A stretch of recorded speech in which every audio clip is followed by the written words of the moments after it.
Hello and welcome to the Money Marketing Podcast. This is the second episode in a three-part series in association with Tenet Group, an advisor support group and network, looking at the different routes advisors can take to join a network. We hope you enjoy. Today I'm joined by Warren Vickers, who is Managing Director of Tenet's Compliance Services Division. Hi Warren, thank you so much for joining me today. Hello Lois, my pleasure. Great to be here. So could we start off, maybe you could tell our listeners just a little bit about yourself and your role at Tenet? Absolutely, yep. So I've been working in the financial services industry for sort of over 15 years. I've generally been working predominantly on the regulatory side through various parts of the distribution chain in investment banking, asset management, but for the majority, certainly in the wealth management and advice space. I joined Tenet Group 18 months ago. So I'm part of the executive leadership team, and I'm the managing director for Tenet Compliance Services, that some people might remember as Tenet Select previously. So that's the part of the company that looks after our directly authorised members. I also look after the research team who do our fund and product provider due diligence for the group, and group sales and marketing. Great. So in this episode of the podcast, we're going to be discussing why an advisory firm might want to go directly authorised. So first up, maybe it would be useful to talk a bit about the pros of being DA. Yeah, absolutely. I mean, I think the two words that probably sum it up best is freedom and choice. And that covers quite a broad range of things. So it's sort of what you use, you have a lot of freedom around that. So from what funds and products, etc., that you want to work with, there'll be no restrictions. I mean, certainly our network is one of the last sort of large whole of market independent, but there's still paneling that takes place, etc. So if you wanted to use something at left field, you do have the freedom to do that. Platforms, technology, your back office, etc. But also how you use those things as well. For networks, there's quite often a lot of process that's common across the whole network. So how you want to set up your cash flow modelling, your designing your advice journey in whichever system you've used, and obviously your sort of higher tolerance to risk if you have a higher tolerance to risk. But I think we'll come back to that a bit later. So you can do all of that without referring back to a sort of central master and set policies and standards. And I guess you can do all of that at speed.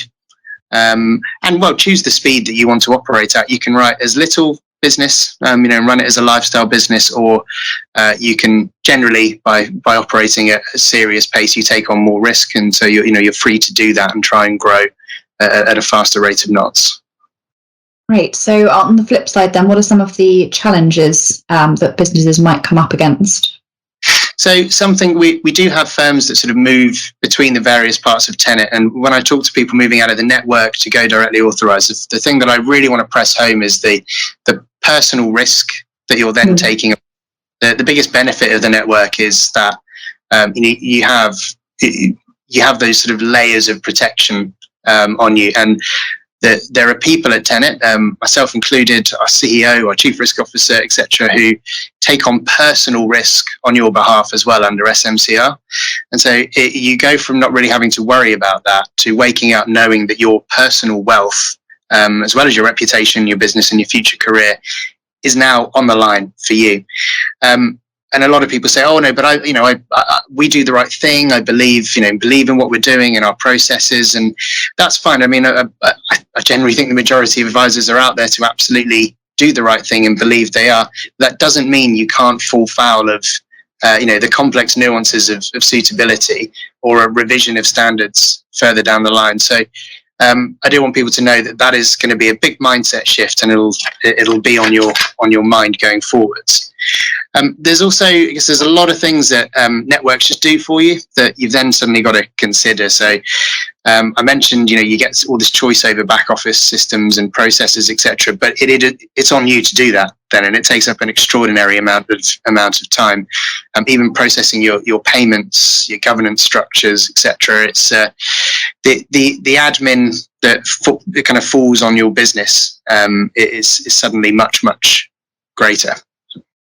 Okay. Yeah. So that's some quite big considerations for businesses then potentially wanting to take this route. What are some of the other considerations they need to sort of think about before going DA? So I think a few things to really think about is what are the exit terms of your current network? Are there will be charges, there'll be fees, applied. What is the route to moving your clients across? What is the notice period, etc.? There's normally a good time of year in order to put your notice period in so that it tallies up with the end and not having lots of additional charges put on because you've ticked over into another year. The application process throws up quite a lot of stuff to consider. So should it get delayed, which it might do depending on the complexity of your business, your past business book, or questions from the FCA, how long can you go without income within your business? What are your plans for that?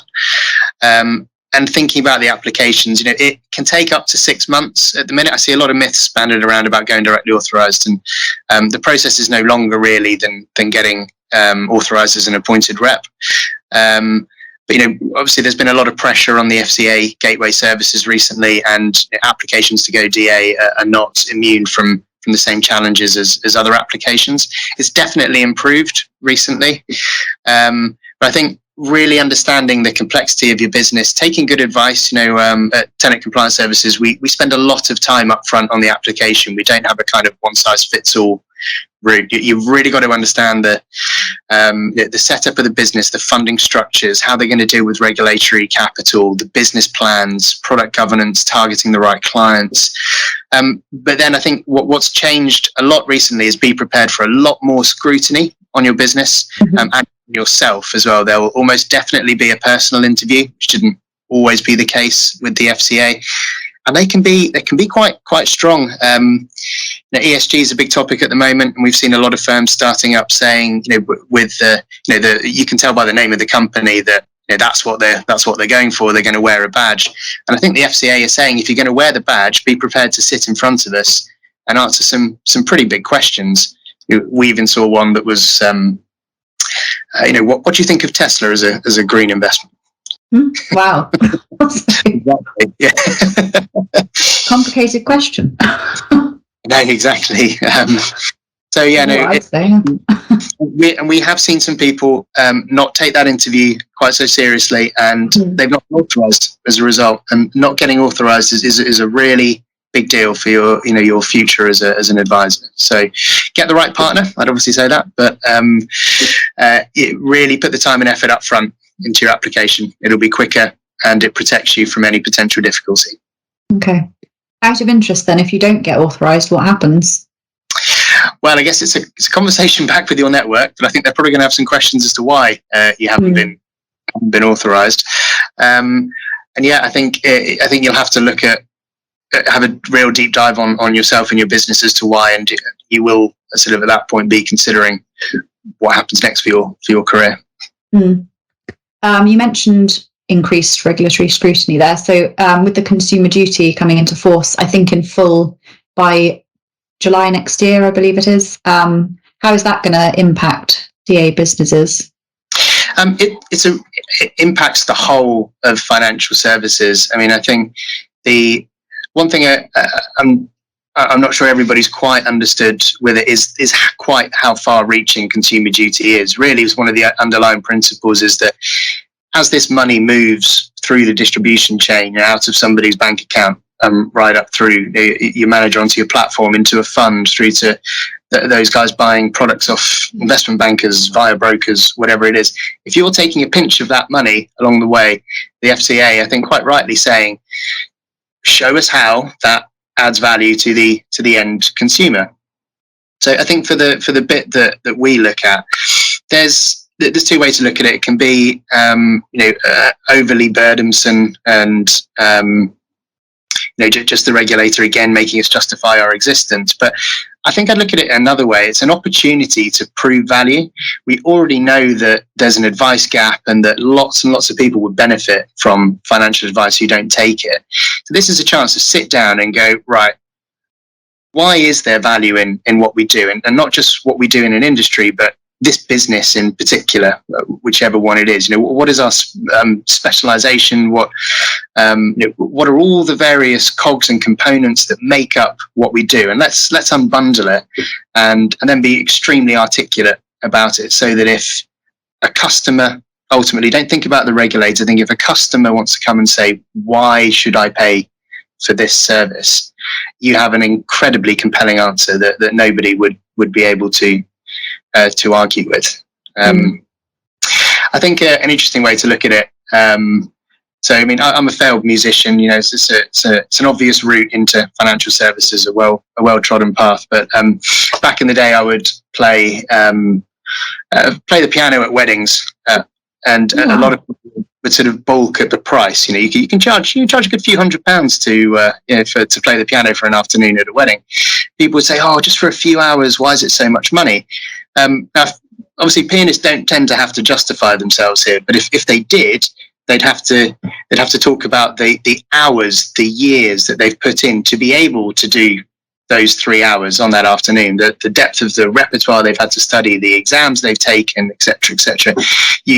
They don't have to do it, and you can argue, why should we have to do it? But if you think about it like that, how would anybody justify what they do for a living? I think that's how we're going to be working with firms anyway, to help them articulate what they do. It's a really interesting way of looking at it. I've never thought of that before, looking at other sort of other businesses having to justify themselves. I did just want to talk a little bit about sort of your views on all this consolidation that's happening in the market at the moment. Where do you see that going? I mean, it's hectic out there at the moment. So for Tenet compliance services, have a lot of clients who are consolidators. It's something that it's a sort of practice area, I guess, that we've really developed a lot over the last few years. So we work on the due diligence side in the main. So we sort of at the heart of a lot of these deals that go through, and some of them are small, some of them are very large. I think looking at both sides of the coin, I think to consolidators, my advice has always be try not to fall in love with the deal. It's very dangerous, and we've seen plenty of examples where that's going to hit the press eventually if you fall in love with the wrong deal. And again, for the provider, you can't get swept. The due diligence provider, etc., you can't get swept along in that either. You've got to stick to your guns. Explain what the risks are in taking on a particular business, and don't let those funding targets, etc., sort of blind you from taking on something that could ultimately, bring the house down further down the line. I think for advisors, there are lots of very, very tempting offers out there. We've partnered with about 4 consolidators in the main, where we're willing to match certain firms with them, because we sort of understand their culture, we know them, we trust them, we know the customers are going to be looked after, and that they have different offerings for advisors in terms of, do you want to stay on for a while, or do you want to just retire and get out, etc.